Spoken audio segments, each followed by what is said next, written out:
Hello students, स्वागत है आप सबका और एक नए वीडियो में। तो बच्चों, आज हम पढ़ने वाले हैं स्टैंडर्ड 10 का chapter number 7 control and coordination.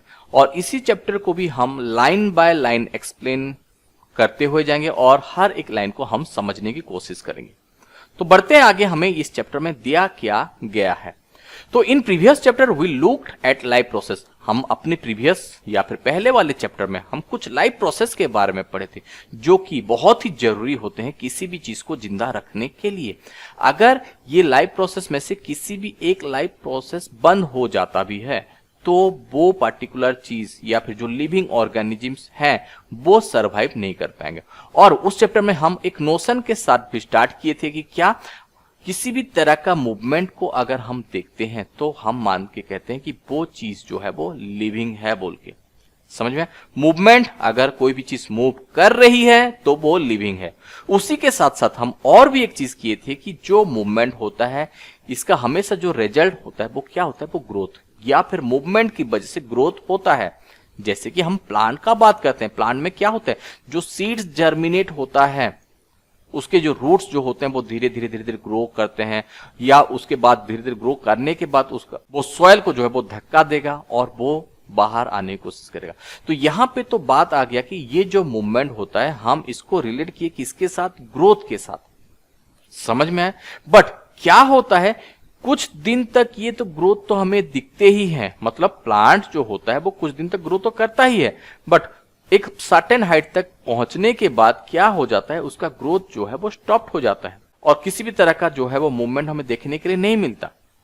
तो क्या हम बोलेंगे कि ये प्लांट जो है वो डेथ हो गया या फिर मर गया? ऐसा तो नहीं बोल सकते। तो यहां पे बात आ जाता है कि ये जो मूवमेंट हम करते हैं ये हमेशा जो है वो ग्रोथ डिपेंडेंट या फिर ग्रोथ से रिलेटेड नहीं होता। Some movements as in many animals and some plants, कुछ ऐसे भी मूवमेंट होते हैं बहुत कुछ एनिमल्स में भी और प्लांट्स में भी, they are not connected with growth, वो ग्रोथ के साथ कनेक्टेड नहीं है। जैसे कि एक बिल्ली का दौड़ना, children playing on the swings, बच्चे जो झूला झूलते हैं, बफेलो च्यूइंग कर्ड, अगर गाय अपना चारा चबा रहे हैं तो ये तो मूवमेंट है, बट इसका रिजल्ट जो है वो ग्रोथ नहीं है या फिर ये ग्रोथ से रिलेटेड नहीं है। समझ में आए? अभी बात करते हैं कि ये जो मूवमेंट हो रहा है ये क्यों हो रहा है, किसके वजह से हो रहा है।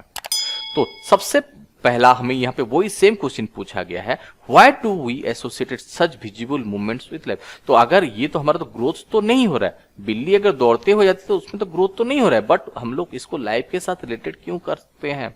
तो इसका एक पॉसिबल आंसर हमें दिया गया है, हो सकता है ये जो मूवमेंट वो लिविंग ऑर्गेनिज्म दिखाए तो वो हो सकता है किसी भी तरह का रेस्पॉन्स से हो सकता है। हो गया। A possible answer is that we think of movement as response to change in the environment. हमारे एनवायरमेंट में, हमारे आसपास में कुछ भी ऐसा चेंज हुआ है जिसके रेस्पॉन्स में हम अपना मूवमेंट किए हैं। जैसे कि उसी बिल्ली का ही बात किया, the cat may be running, हो सकता है वो बिल्ली दौड़ रही because it has seen a mouse, वो चूहे को पकड़ने के लिए दौड़ रहा है। Not only that we also think of movement as an attempt by living organism to use the changes in the environment to their advantage।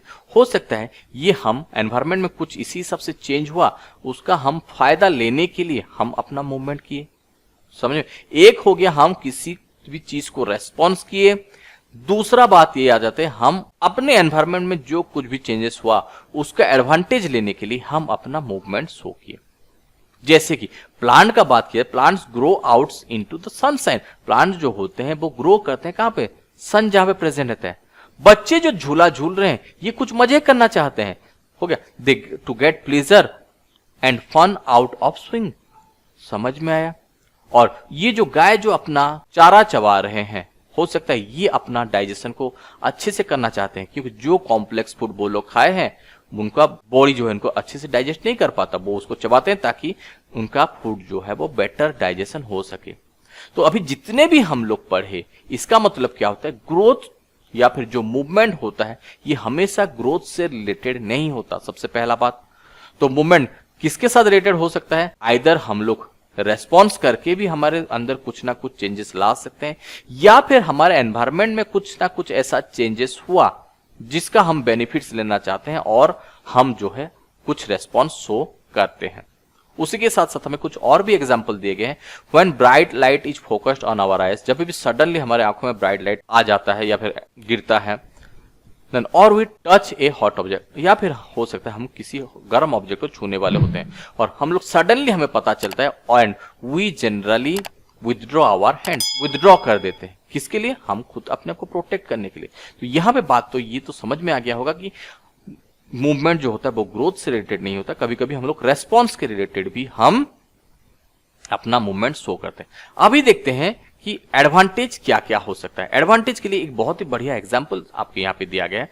मान के चलिए कि आप क्लास में बैठे हैं, हो गया, आप क्लास में बैठे हैं और आप अपने दोस्तों के साथ बात कर रहे हैं, तो हम जनरली क्या करते हैं, विस्पर या फिर फुसफुसाते हैं, ना कि हम बहुत जोरों जोरों से बात करते हैं, क्योंकि हमको पता है we are in the class, क्योंकि हम लोग को अच्छी तरह से पता है कि हम लोग क्लास के अंदर बैठे हैं।